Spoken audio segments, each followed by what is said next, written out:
Aujourd'hui à l'émission, on reçoit Samuel Lalande-Marcon, un gars au parcours absolument extraordinaire et atypique. Déjà, c'est un athlète, un aventurier.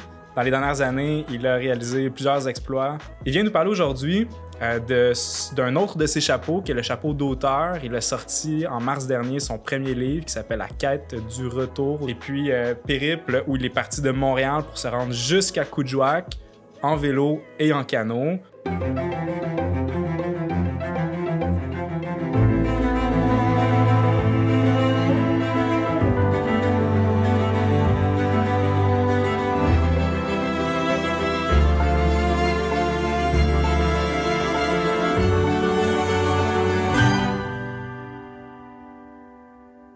Merci d'être là. Merci de l'invitation, ça fait grand plaisir. Là où j'ai vraiment eu la chance de plonger dans ton univers, c'est quand tu as écrit un texte pour Espace sur l'expédition de la Route Blanche. D'accord. J'ai eu l'impression de te découvrir, de découvrir ton style d'auteur, de rentrer dans ton univers. Tu as vraiment un talent avec l'écriture. Merci, c'est très gentil. Lire ton livre, ça me replonge là. Ça me replonge dans cet espace qui, intérieurement, goûte super bon, une espèce de monde des possibles où tout est curiosité puis tout est apprentissage. Tu sais. Puis il y a un passage qui, quand on parle d'imaginaire, puis ce que ça peut stimuler, cet imaginaire-là, il y a un passage, entre autres, dans le livre où tu fais référence à un moment où tu es en pré-recherche de faisabilité. Puis que tu essaies de voir est-ce qu'il y a de l'information factuelle sur la rivière. Et puis tu t'en vas à la Fédé, dans le sous-sol du stade olympique. Puis là, tu ressors une vieille carte de 2005 que quelqu'un a faite à la main. Puis là, je t'imaginais retrouver ça avec la poussière dessus, souffler, enlever ça, puis là, tu repartir avec ça. Je pense que l'inspiration géographique était vraiment importante parce que tout ça a parti du projet d'aller rouler la route Trans-Taïga, une grande route isolée du nord québécois. C'est là qu'on se rend compte de l'immensité du territoire québécois parce que juste pour aller rouler cette route-là, il faut faire 4000 km d'auto aller-retour. À moins de vouloir faire un aller-retour, c'est un cul-de-sac. Mais cette portion-là, moi, je pouvais tout à fait envisager la faire, la portion vélo. Mais c'est sûr que je retrouvais pas l'étincelle. D'ailleurs, après avoir fait des voyages très longs, le voyage de traversée du Canada de 8300 quelques kilomètres, d'en faire un 2, 3, même 4000, à un moment donné, c'était peut-être pas le moteur pour trouver un projet qui était vraiment significatif. Ouais. Et c'est là qu'en regardant la carte du monde, même pas la carte du Québec, la carte du monde, on voit il y a quelques fleuves, quelques rivières en fait qui sont visibles sur ce que j'appelle la péninsule du Québec, là, donc la province, mais incluant Labrador là-dessus. Et à peu près vis-à-vis l'endroit où termine la route Trans-Taïga, il y a cette grande rivière-là, et puis soudainement, j'ai cette espèce de flash-là, je vois cette rivière-là, je la google tout de suite, puis je me dis, ben c'est quoi ça? Puis ça semble très canotable, c'est de la dimension d'un fleuve, c'est un tracé très clair, très majestueux, ça s'appelle la Kaniapishko.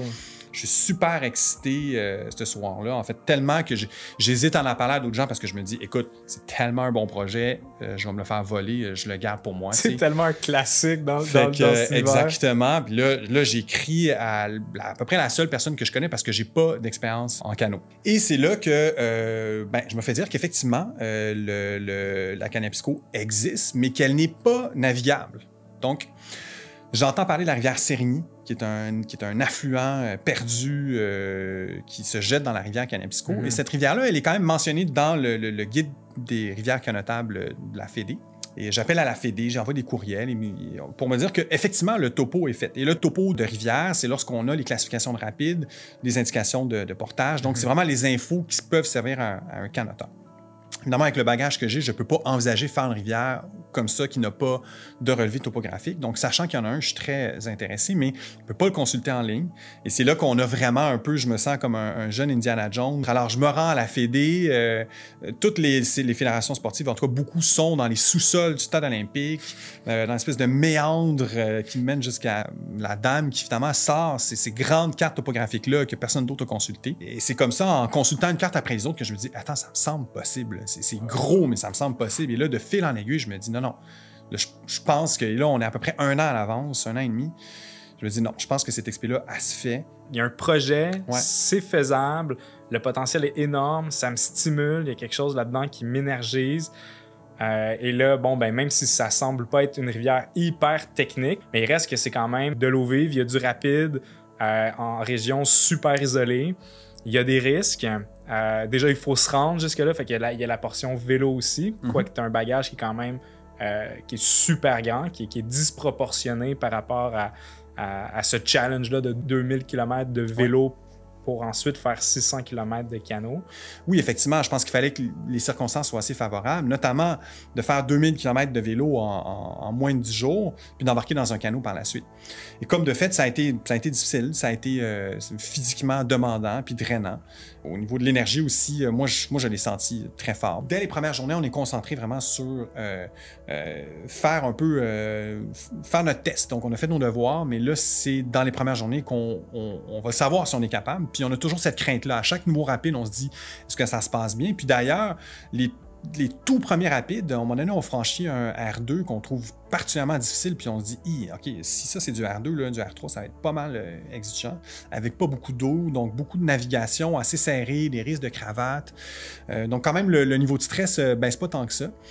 Par contre, la température est rayonnante et radieuse, c'est magnifique, et puis à la deuxième journée, là, nous, on est en face d'un coucher de soleil sans bon sens, puis on se dit, ben c'est des vacances, là, tu sais, je peux pas croire que les gens nous ont donné de l'argent en financement ou en commandite pour faire ça, c'est juste du plaisir, ça n'a pas de bon sens.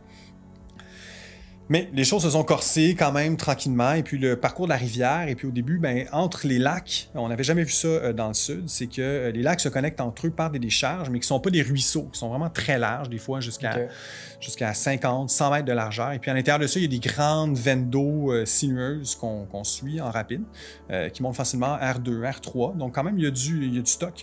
Et là, on se rend compte qu'il y a de l'eau. Là, c'est vraiment, on n'est pas dans les rivières des Laurentides ou de la Nautière, c'est de la grande rivière nordique. Il y a du gros volume d'eau. Et plus ça avance, ben, plus on découvre vraiment la réalité du Nunavik. Donc, beaucoup d'épinettes, beaucoup d'eau, une météo qui change assez rapidement, qui peut passer de quand même assez ensoleillé à très pluvieux, froid. On est tout le temps en dry suit. Mais c'est beau, c'est un environnement qui est pristine, qui n'est pas touché par la main humaine. Et on navigue comme ça en franchissant des rapides qui sont de plus en plus exigeants, de plus en plus qui vraiment nous poussent à ne pas faire d'erreur et dans laquelle on accumule une fatigue.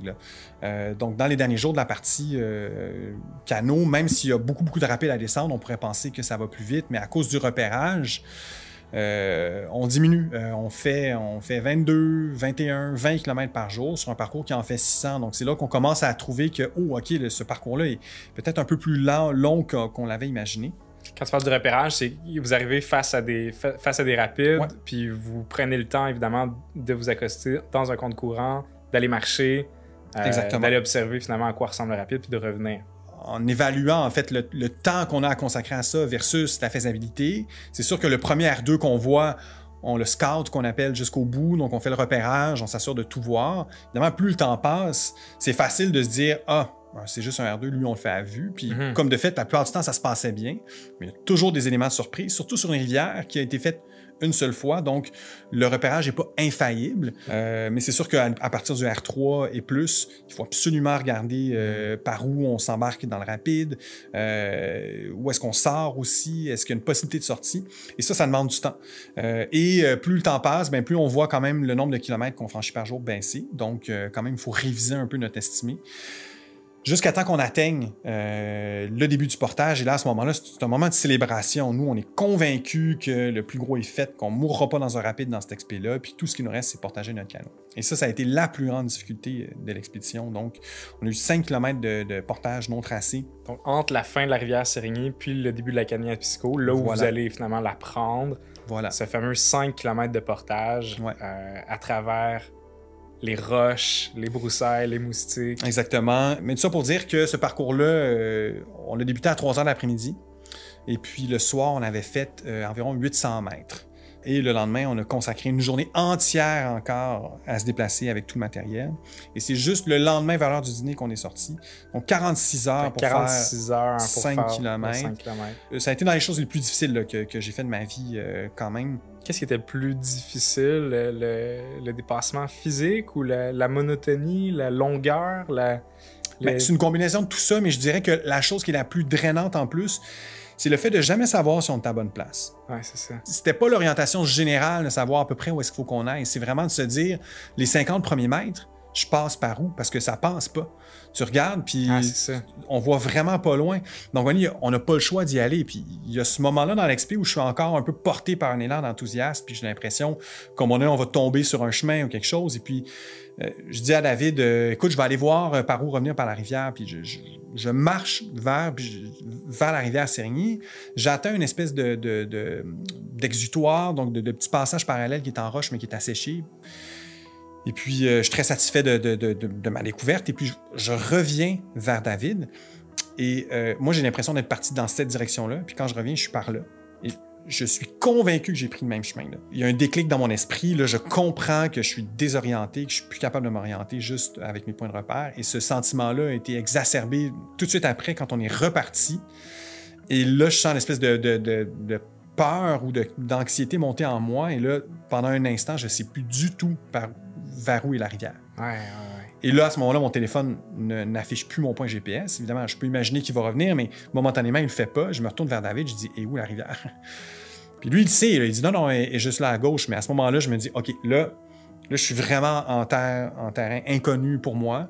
Il va falloir être très prudent. » Et on n'était vraiment pas au bout de nos peines, parce que même en retrouvant la rivière par la suite, pour aller porter notre matériel au bon endroit, ce n'était que de la souffrance puis des épreuves physiques pour faire des fois des distances minuscules, revenir sur nos pas, passer à travers les zones qui sont ces grands feuillus qui poussent sur le bord des lits de rivière, qui sont très difficiles à franchir, surtout avec un baril sur le dos, ou pire avec le canot.